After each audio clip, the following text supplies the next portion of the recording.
Labour డిపార్ట్మెంట్లో అటెండర్గా పనిచేసేవాడు గతంలో. మేము ముగ్గురు అన్నదమ్ములు. ఒక చిన్న తాటేకింట్లో మేము కాపురం ఉండి ఎంతో ఆ రోజుల్లో సామాన్యంగా బ్రతికాం. అటు ఉన్నవాళ్ళం కాదు, లేని వాళ్ళం, మధ్యతరగతి కుటుంబంలో బతికి చాలా ఇబ్బందులు పడ్డాం. అటు ఫైనాన్షియల్ కానీ, ఇటు మానసికంగా కానీ మేము చాలా బరి అయ్యాం. మా నాన్నగారు మమ్మల్ని కష్టపడి చదివించాడు. మా యొక్క స్తోమత బట్టి మేము చదువుకున్నాం. ఈనాడు ఉద్యోగాలు స్థిరపడ్డాం. నేను ఆ ఇల్లు లేకుండా మేము ఈనాడు బిల్డింగ్ కట్టుకుని యాక్టివ్ సుఖపడుతున్నాం అంటే మా నాన్నగారు చేసే కృషి మాకు ఈనాడు ఫలితంగా దక్కింది. కాబట్టి మా తండ్రిని నేను ఎప్పుడూ మర్చిపోను. మా తండ్రి అంటే నాకు అంత గౌరవం ఉంది. ఆయన కష్టపడి మమ్మల్ని చదివించాడు. ఆ ఫలితంగా మేము ఈనాడు ఒక పొజిషన్లో ఉన్నాం.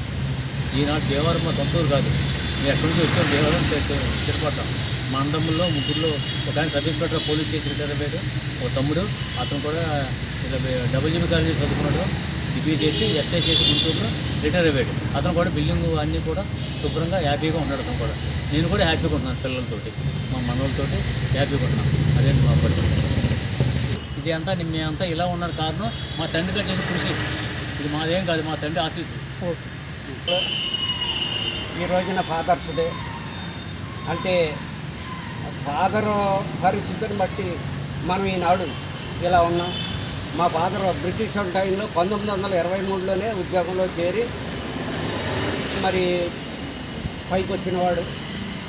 మా తాతయ్య గారు అప్పట్లో ఉద్యోగాలు చెయ్యొద్దనేవారు చాలామంది. మా తాతయ్య గారు ఎంత చెప్పినా మా నాన్నమ్మ మాత్రం ఉద్యోగం మానటానికి ఇల్లేదని. మరి అందుచేతనే అప్పట్లో 17 రూపాయల్లో ఉద్యోగంలో చేరాడు మా తాత. 17 రూపాయలు అంటే అప్పట్లో ₹1 సంతకం తీసేవారు. 64 కాళ్ళు అయితే రాను పోను ఒంటెద్దు బళ్ళు కట్టించుకుంటే అంటే 4 కాళ్ళు. ప్రతిదీ ఒక వీసుడు పదలాలో కొంటే ఒక కాళ్ళు. అలాగా బండిలో సగం నిండిపోతే మరి ఇంకా 30 కాళ్ళు మిగిలిపోయాయి. బండోడు ఎవరు నాకు ఇచ్చేయండి, నేను సంత చేసుకుంటాను. నేనే బోల్డ్ సంత చేశాను, నీకు ఇచ్చేయటం ఎందుకు, ఇంటి దగ్గర నువ్వు కావాల్సిన సంత పట్టుకుపోద్ది, కానీ ఇక్కడ ఇస్తే ఇక్కడ తాగేస్తావు నువ్వు అన్నా అని ఇంటికి వచ్చిన తర్వాత ఇచ్చేవారు. మరి ఒక అనా తీసి బండి ఆపి మిఠాయి కొద్దంటే 10 బట్టలు కట్టేవాడు అనేవాడు మా ఫాదర్. 10 కావటం అంటే అతను 11 కట్టేవాడు. ఏంటంటే ఒకటి ఎక్కువ కట్టేసాం అంటే 10 మంది పిల్లలకి 10 అనుకోండి. బండిలో పడుకున్నాడు కదా మీ కుర్రోడు. ఆ కుర్రోడు చిన్నపిల్లడు ఓ పొట్టు ఎక్స్ట్రా తింటాడు, నాకేం నష్టం లేదనేవాడు అతను.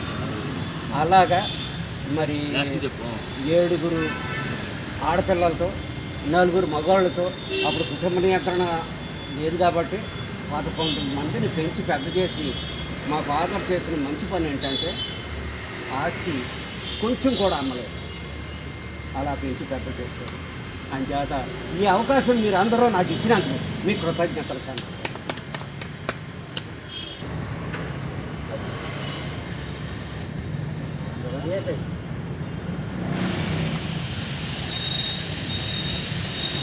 అలాగే కూర్చోండి.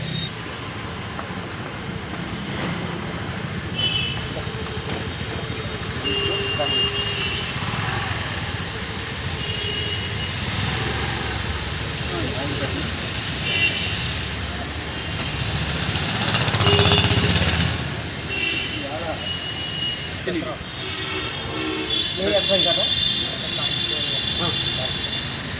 మరి మాలో ఇక్కడ మంచి చెడ్డ చెప్పేటువంటి వెంకటేశ్వర గారికి నేను ఈ రోజున తండ్రుల దినోత్సవ సందర్భంగా మనలో పెద్దవాడు కాబట్టి మరి ఆయనకి పూలమాలను సూచన చేసి మరి గౌరవిస్తున్నది. ఈ చిన్న గౌరవాన్ని స్వీకరించడానికి మీకు కృతజ్ఞతలు సమర్పించాను.